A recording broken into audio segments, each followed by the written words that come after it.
Salut à tous les amateurs d'artisanat. Je suis Hélène des Sabots d'Hélène, créatrice passionnée, et je suis ravie de vous retrouver aujourd'hui pour un nouveau tutoriel. Pour ceux qui me suivent, peut-être que vous avez déjà vu mes tutoriels sur la paille de sel. La paille de sel, on peut faire de la marqueterie et faire des jolis petits objets comme ça, ou comme ça, là, comme ça, toutes sortes de choses. Et donc aujourd'hui, je vais vous montrer ce que j'utilise exactement comme outil, le minimum pour commencer et surtout éviter les heures de l'alerte que j'ai vécues moi au début. Vous êtes nombreux à me poser la question sur le matériel pour travailler la paille de sel. Dans cette vidéo, je vais essayer de répondre concrètement à vos questions. Et je précise quelque chose d'important. Tout le matériel et tous les outils que je vais vous montrer aujourd'hui sont du matériel et des outils que j'utilise personnellement. Je les ai achetés, je les ai testés, j'utilisais parfois des choses différentes au début et j'ai évolué en fonction du travail, en fonction des problématiques que j'avais. Je les recommande vraiment. Pour le moment, ce sont les outils les meilleurs que j'utilise et que j'ai appris à utiliser. Alors, je vais vous montrer déjà le minimum à acheter et à investir pour démarrer. Il ne faut pas faire quelque chose de très compliqué au début parce que vous ne savez pas si vous allez continuer, si vous allez aimer cette technique-là. Donc, au début, investissez vraiment un minimum. Déjà, la paille. Alors, la paille, vous en trouvez sur le net. Vous tapez paille de sel pour marqueterie et vous allez voir, vous allez avoir toutes sortes de pailles dans plusieurs sites différents.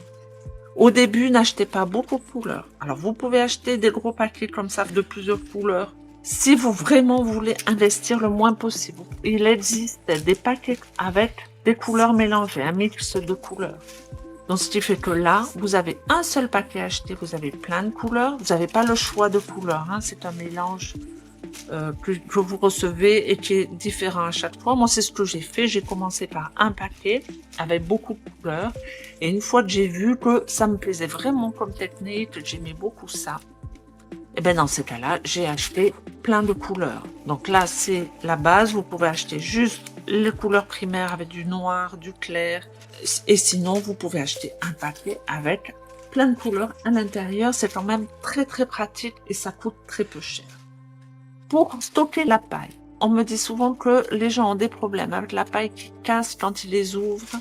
Moi, j'ai pas ce souci-là parce que je stocke mes pailles dans mon atelier, qui est mon garage, c'est chez moi, et dans ce qui fait qu'ils sont toujours à température à peu près égale, un petit peu humide, pas trop sec. L'été, il fait pas trop chaud, l'hiver, il fait pas trop froid. Donc, c'est toujours pareil. Donc, j'ai pas ce souci-là. Au début, je l'ai trempé parce que j'avais vu faire ça. Donc, je l'ai trempé dans de l'eau pour les ouvrir. Alors, moi, j'ai pas du tout aimé ça. D'abord, la couleur dégorge un petit peu dans l'eau.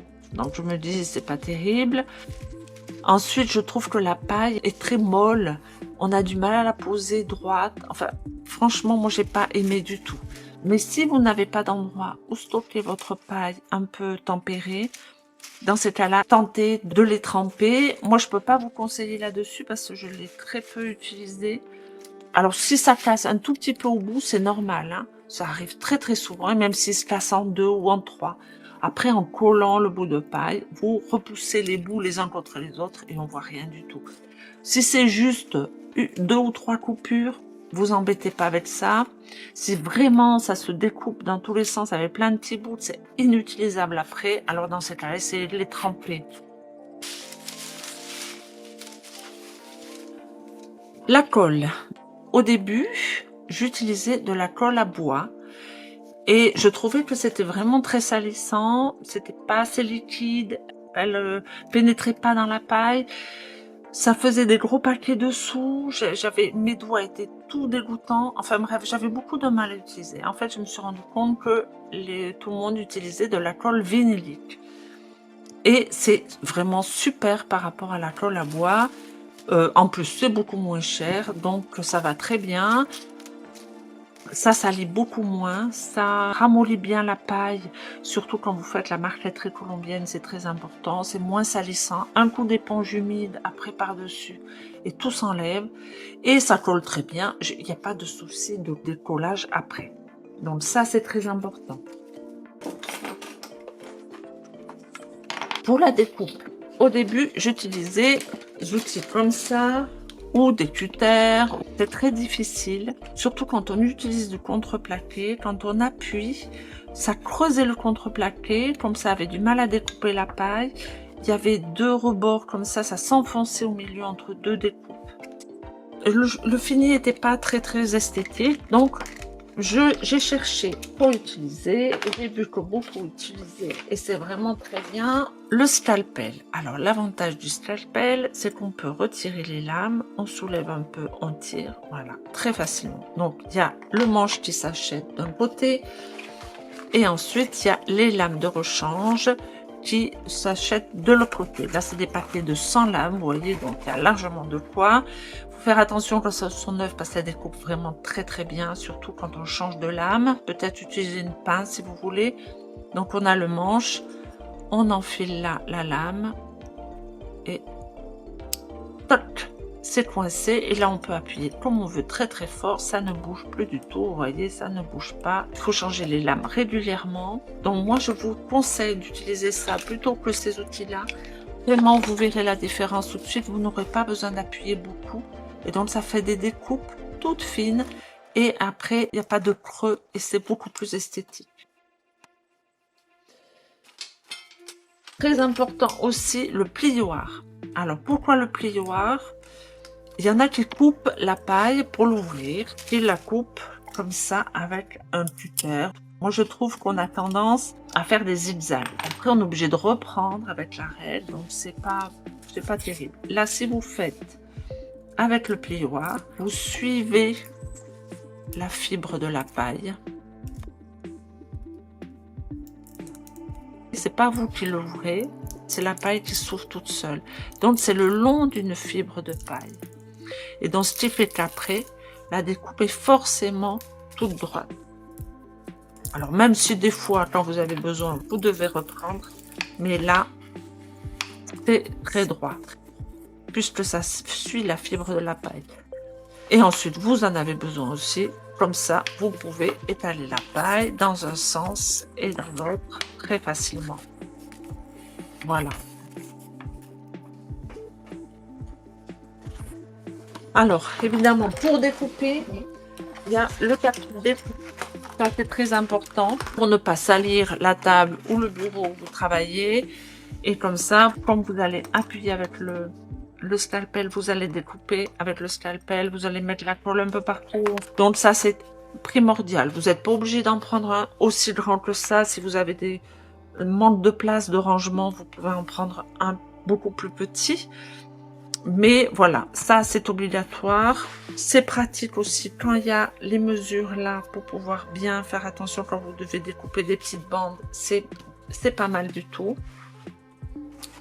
Le plioir, le scalpel, la paille évidemment. Ensuite, il va falloir les règles.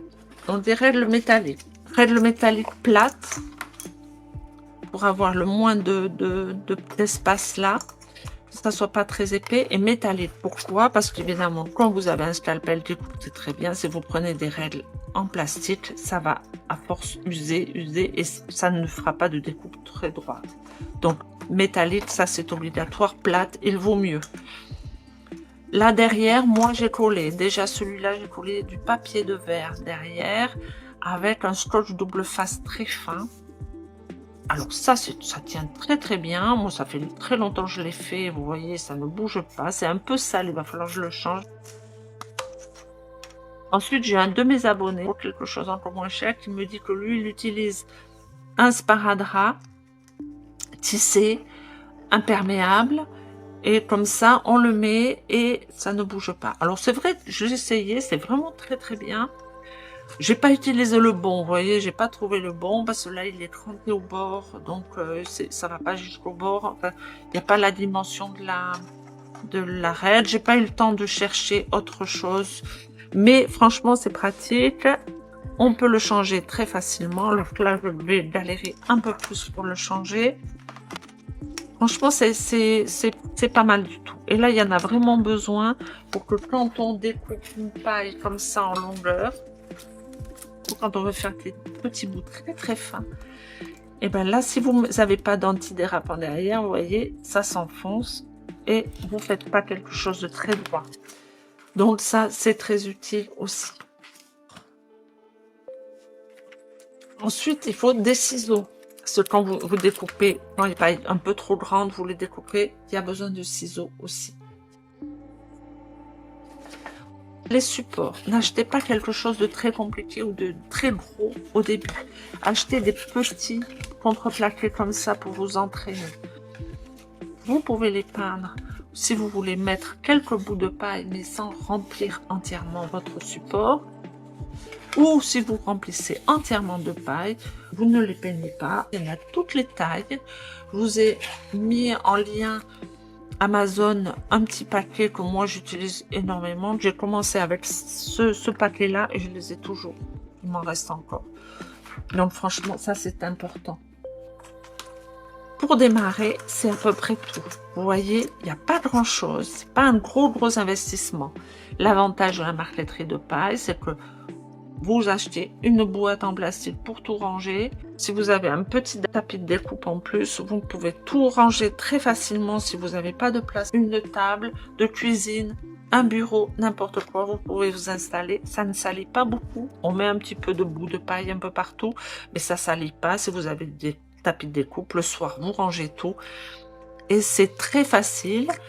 Il n'y a pas énormément d'investissement. Franchement, pour certains matériels de bricolage, c'est énorme. Là, il n'y a pas grand-chose. Si vous avez ça, déjà, avec un pinceau, évidemment, pour poser la colle, mais ça, je pense que tout le monde en a, ou c'est très peu cher. Et voilà. Et avec ça, vous pouvez démarrer et vous pouvez faire des choses très jolies. Je vais vous montrer ce que vous pouvez acheter pour aller un petit peu plus loin. Mais vous allez voir que c'est pas un gros investissement non plus. Alors déjà, pour faire des bandes de même couleur ou de couleurs différentes, on les colle sur un papier. Au début où j'ai commencé la marqueterie de paille par incrustation, je le faisais sur un papier craft. J'ai trouvé ça très difficile parce que c'est pas très souple. C'est assez épais, je trouvais pas ça terrible du tout. Bon, maintenant j'utilise du papier de soie. Alors l'avantage du papier de soie, ça tient bien, c'est bien costaud. On peut bien coller les pailles les unes contre les autres, que ce soit deux couleurs différentes ou unies. Et comme ça, on peut faire quelque chose de très joli. Si on veut coller après, on peut mélanger un morceau collé comme ça avec de la paille seule. Parce que il n'y a pas de différence d'épaisseur. Donc franchement, si vous voulez utiliser des bandes de paille, ne vous embêtez pas avec ça. Achetez du papier de soie, c'est très peu cher. Il y en a des grosses quantités. Alors la seule différence, c'est que vous allez mettre de la colle sur la paille parce que sinon, ça va percer le papier si vous le mouillez trop. Donc on met la colle sur la paille et après on pose la paille sur le papier. On fait quelque chose de très joli et après vous voyez c'est beaucoup plus souple comme ça quand même que là c'est beaucoup moins souple. Donc moi vraiment je préfère ça. Vu le budget c'est très peu cher, utiliser le papier de soie. Une fois que vous avez des aplats pour faire des découpes. Alors moi j'ai ces outils-là qui sont vraiment très bien. Il y a les formes que vous voulez. Il y a plusieurs formes de plusieurs dimensions. Il vous faut un marteau en caoutchouc pas abîmé les emporte-pièces. On prend un bout comme ça. On le pose du côté coupant évidemment.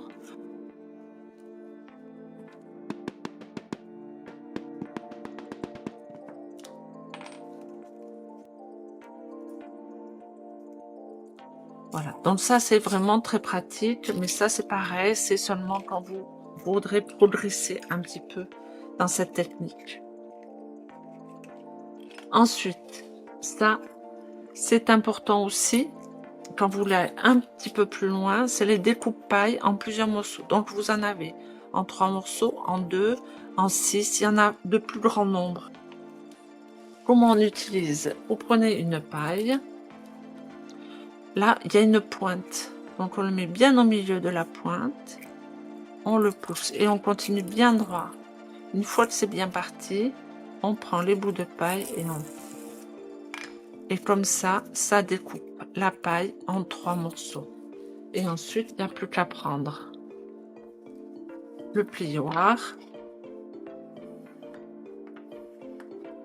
Et on a des petites bandes toutes fines comme ça. Ça, pour aller plus loin aussi, c'est quand même pratique. Moi, je l'utilise pas mal.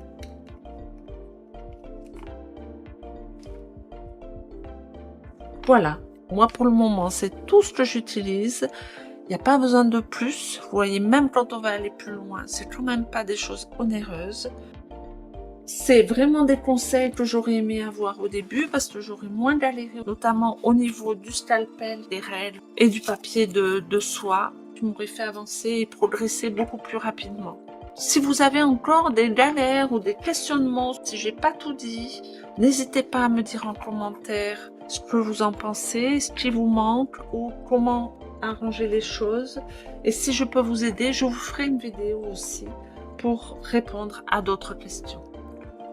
J'espère que cette vidéo vous a été utile et que vous allez pouvoir démarrer en toute confiance. Rappelez-vous, ce qui est important dans la marqueterie de paille, c'est qu'on peut faire des choses très très jolies et que franchement, il n'y a pas besoin de beaucoup de place. On peut le faire dans un petit appartement. C'est quand même une technique très chouette. On n'a pas besoin de beaucoup de matériel et franchement, on peut faire quelque chose de très joli pour faire des petits cadeaux, pour décorer votre maison.